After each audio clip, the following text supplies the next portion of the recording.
Hello and welcome to another English podcast with Paul. Thank you for joining me. Today we're out on a walk and I'm going to try and press a button and see if you can see where I am. See if you can see what I can see. Because right now I'm in the English countryside in the southwest. It's very, very pretty. Very green, very sunshine. Lots of birds. I don't know if you can hear in the background there's an airplane, but it's a lovely day outside. It's a lovely day. All right, if you're watching this on YouTube, then I understand my gimbal is not playing very nicely. It's a little bit funny today. Okay, all right. So what I was going to talk about today is some of the books that helped me in my life. Now I think I've got 6 books. Now, some of them are a little bit complicated and a little bit deep, but I'm sure you guys will enjoy getting out the dictionary, translating some of the words, and enjoy the message that the books have to offer. Like I said, they are good books. That's why I'm recommending them to you. Okay, so what's the first book? Hang on, I've got it written down. Let me just check, because I want to be able to give you the author as well. All right. Men Are From Mars and Women Are From Venus by John Gray. John Gray. Men are from Mars, women are from Venus. Okay, so this book is really, really good at explaining to me, being a man, explaining to me the real differences in relationships between the way a man's brain is wired for communication and the way he views the world and sees the world, how he communicates that, obviously to other men, but how it's very different to a woman, and it explains how the woman receives the world through sensory input and how that is categorized and used within the brain. Just for example, men on average are quite logical and categorize. Hence we have metric system, and before that was imperial system. We had a way of categorizing and being able to go back to the same thing again and again and again. We do this a lot in our lives naturally anyway. But that's not how it works for women necessarily. Often it's much more about feelings and emotions. And that works really well for them, especially when they're in tune with their own intuition. So women have a completely different operating system, like a computer operating system, to a man. Very, very different.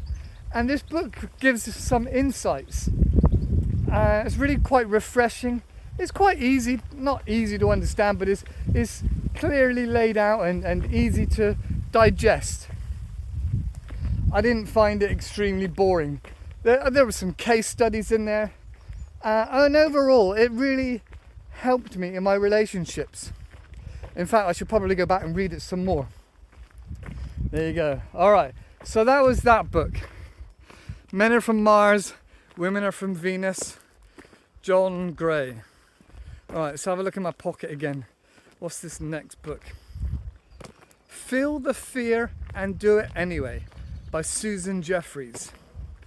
Feel the Fear. Now, it's a bright coloured book, so it's easy to recognise. Now, this book, again, really helped change my life and shape my life. I was quite a timid guy growing up. I'm not big and muscular or anything like that. So I've been a little bit timid and a little bit frightened of bigger men in the past. I've been in some ruckuses, not actually fighting per se, but I've been in some bad situations. And so my size and my frame I felt didn't help.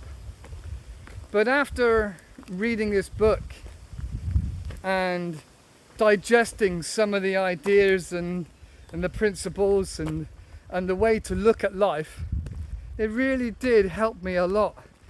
Just to think about there's worse things in life than feeling bad or feeling intimidated.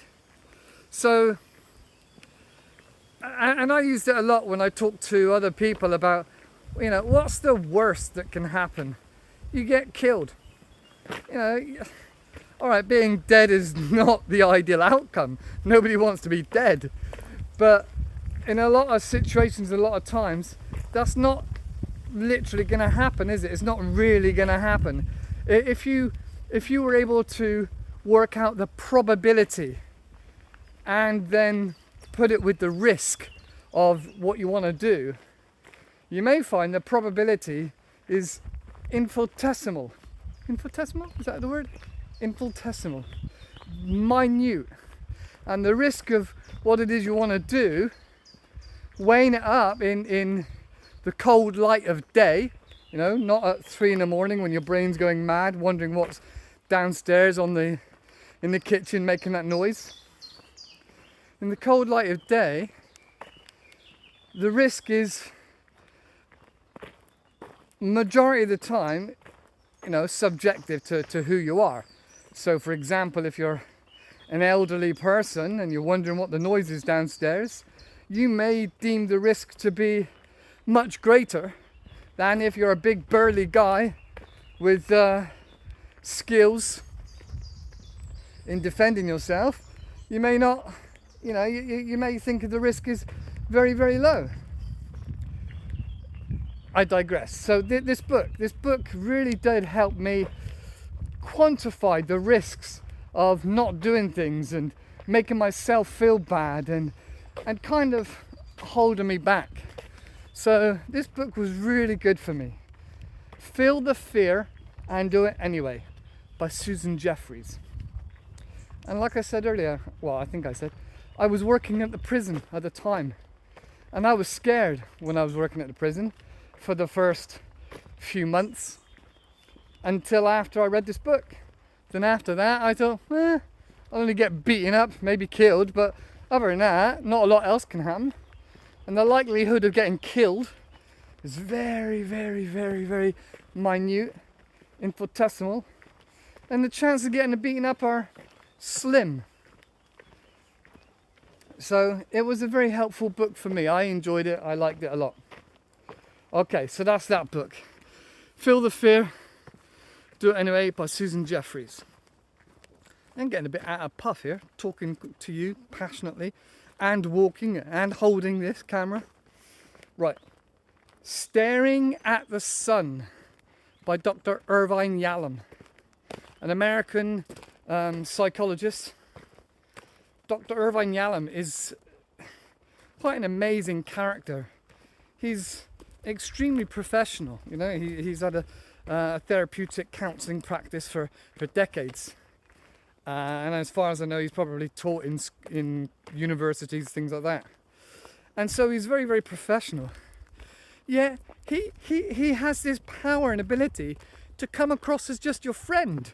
Just really calm, relaxed, and quite down to earth and honest. So he has a number of books. I think he has about 5 or 6 books. And I've read 5 of them. So, Staring at the Sun, this particular book, is actually about facing death and the thoughts of death. And how not to, well, how to come to terms with death and how to work with it.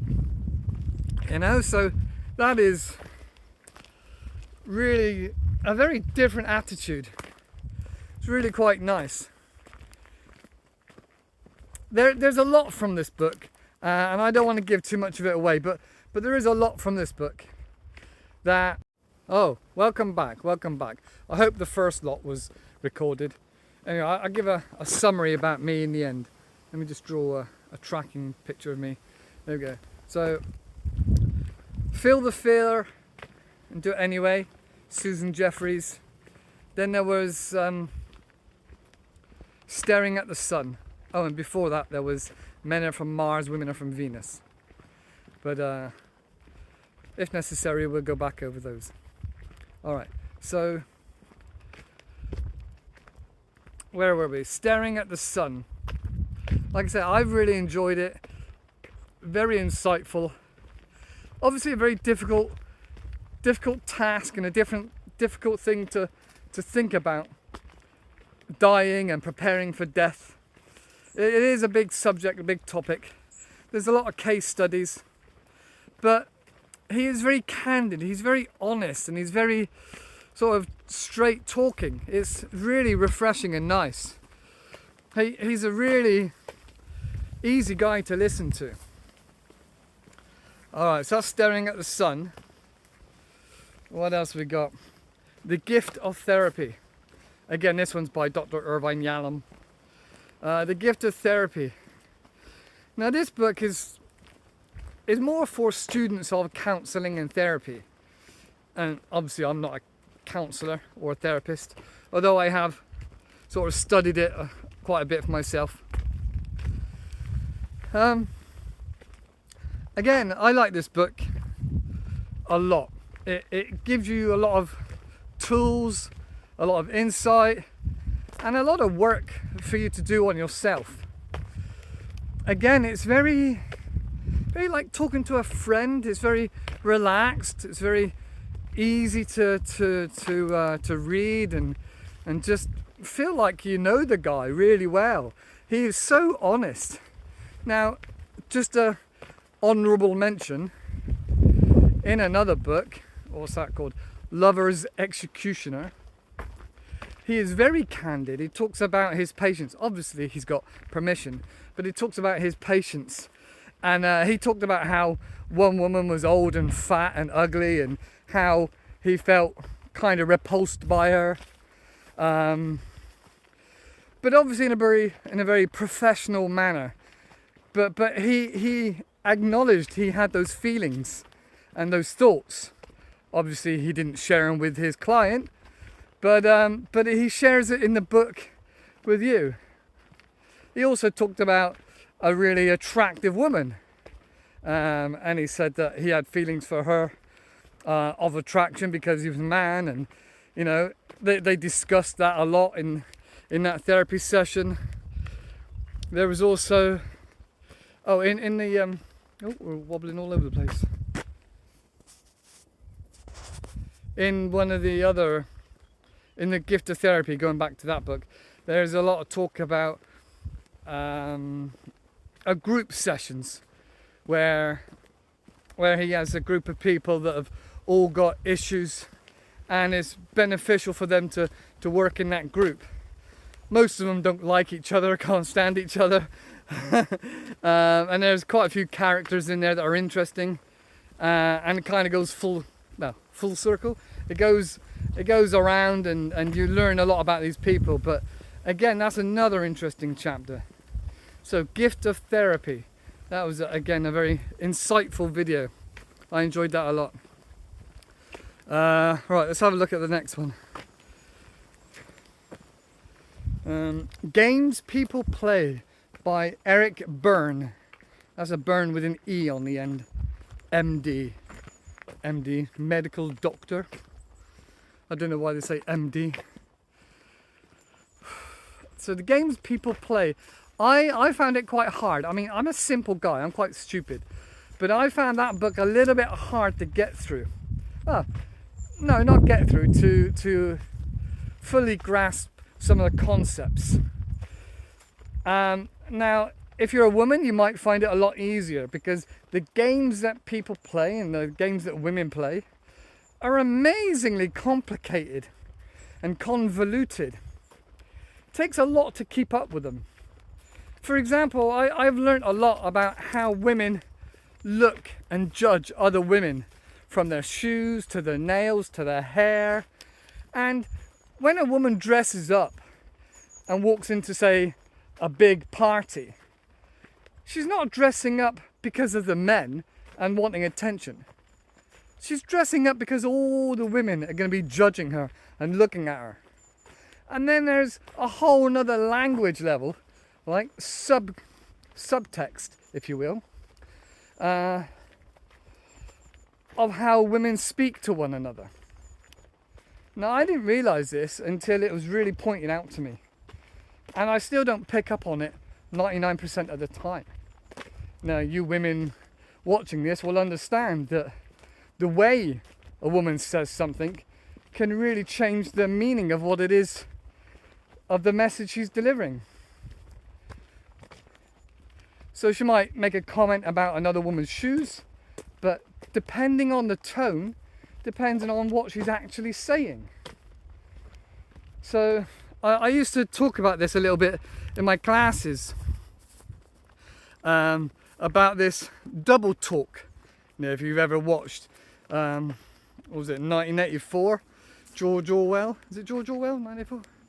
You'll know that this double speak, saying one thing but meaning completely something different, it's very complicated for me with a small brain. I know it's there, and I've had my partner in the past say, oh, did you believe what she said? I'm like, she just said you look good. But it's not what she said, it's the way she said it. Well, what do you mean the way she said it? She said, you look good. I'm like, oh, what's wrong with that? And then I've had it explained to me that there's been some underlining and undercurrent of conversation, messages, specifically if they don't like one another, depending on who's higher status or who's more verbally bitchy, who's able to eat the other one for breakfast. Now that's a big thing in the UK, depending on where you're from.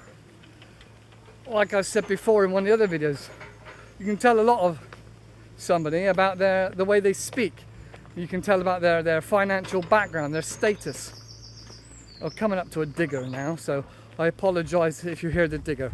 I'll try and show it to you, but I don't know if this thing will turn around. Sometimes it does, sometimes it doesn't. I don't think it's working right now. I think maybe because we're in record mode. So yeah, the whole idea of double speak and the way a woman puts across a message wrapped up in sarcasm or other insinuating things just from the tonality and body language is really quite amazing. I'm sure you got it in your language as well. Yeah, so excuse me a moment, we go past the digger.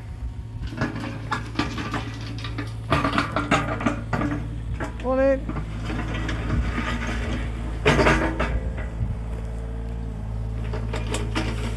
So double speak, underlining currents. That's just one part of the book, Eric Byrne MD, the games people play. So I got a bit lost. So there's things like, you schmuck, I've got you now, you son of a bitch, and lots of other power plays, often between men and women, or women and two men, and sometimes between women and women. But for women, it's normally about who's more articulate and mean in the way they deliver what their message is. And then that also correlates with the size of the woman or the strength of the woman. So you might be quite clever and be bitchy to a woman, but if she's bigger than you, especially in the UK, you got to be careful, because she could get up and slap you across the face, or worse still, get into a fight. In the UK, we don't really have the idea of suing somebody else. I'm going to sue you because you slapped me or you grabbed my arm. That doesn't happen. You could call the police, you could say that somebody grabbed your arm or somebody pushed you, but it's highly unlikely to go very far. Unless you're an adult doing it to a child or to an elderly person, a vulnerable person, then really many altercations go completely unscathed and unnoticed in the UK. In fact, there was a little video the other day of a cyclist shouting at a car driver because he cut him up and made him fall off his bicycle. So the guy fell off his bike and and shouted obscenities, profanities. He swore at the driver. The driver stopped, got out, and he's on camera on the man's chest. The cyclist's chest has a chest cam. And so he's on camera, and the driver's having a go at the cyclist, saying, "Oh, you shouldn't be here, blah, blah, blah, blah." And the cyclist's like, "You just knocked me off my bike," or "You nearly knocked me off my bike." And then the guy in the car punched him, knocked him to the floor. It went to court, the police took it to court, and the driver got away with a telling off. I think he got a small fine and that was it, nothing else. You know, so they got angry, one guy hit another guy, and then he just got made to pay a fine, probably like £500. And that was it, nothing else. So it seems that you can get away with a lot in the UK. The legal system and law system is very, very soft. Anyway, I digress. We digress. Not just me, you as well. You're listening. You're complicit in this digression. All right. So yeah, very, very interesting and a little bit complicated for my small brain. This games people play. Right. So moving on. So that's Eric MD. Eric Byrne, MD. Right, the next one gives people the power of now. Now, some of you might have heard this one already. The power of now. Eckhart Tolle. Now, he explains how he felt really, really bad and couldn't live with himself, and he realized he was saying, "I can't live with myself." And he realised he was implying it as two people in one. I can't live with myself. And so the more he pondered that and worked that out and thought about it, he realised that there was like his brain, his body, his conscience, and then another part of him.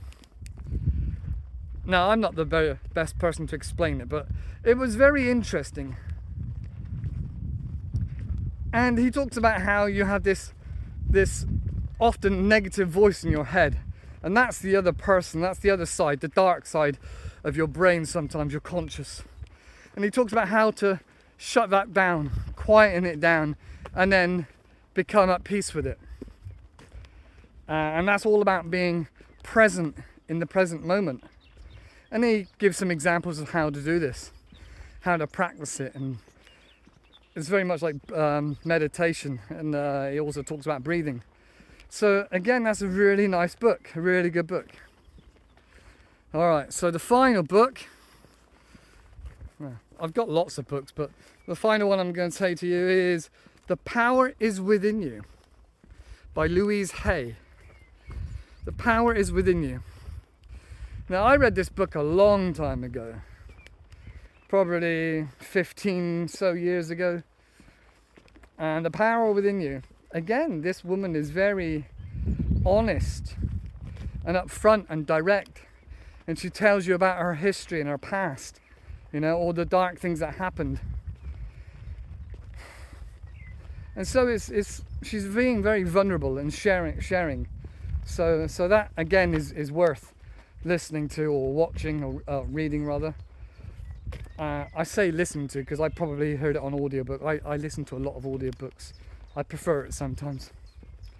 Now, Louise Hay, The Power is Within You, talks about how even if you've been through trauma and crisis, the way to get through it, the answer is within yourself and your soul, and basically self-counseling and how to move forward with it, and your thought process.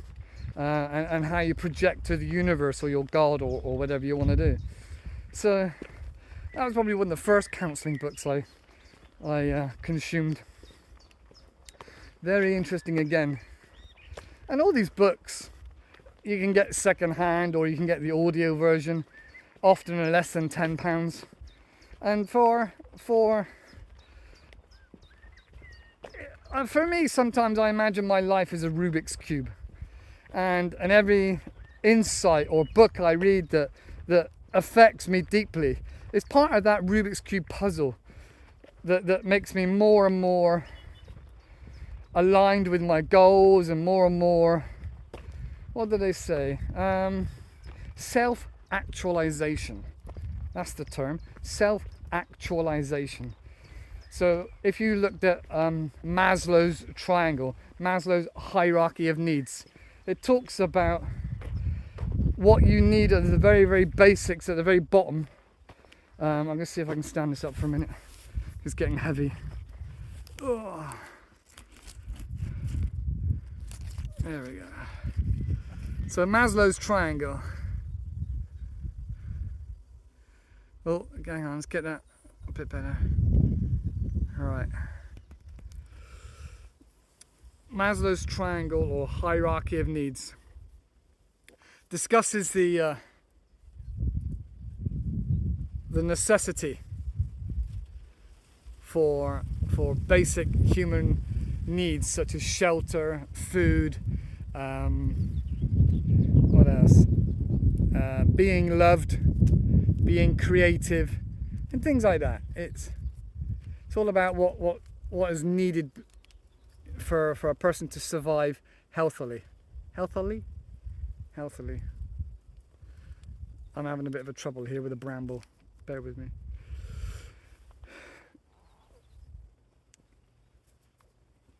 So yeah, that's Maslow's triangle. So it starts at the bottom here with like shelter and food and love and warmth, and then it goes up to the next stage.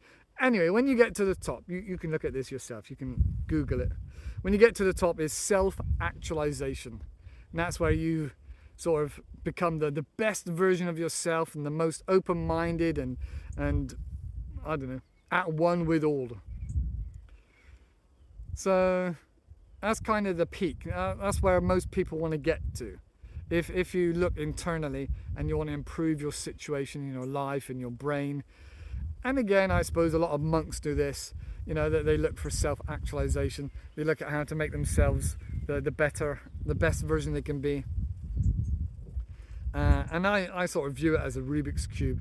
So every book or every bit of insight that I get that really helps me, kind of gets me closer to self-actualization.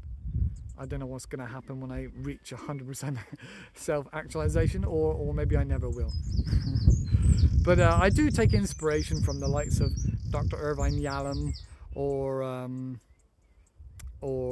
currently Jordan Peterson, Russell Brand, people that are able to look outside of themselves and look at other people and how they can help their community, how they can help other people as well as themselves.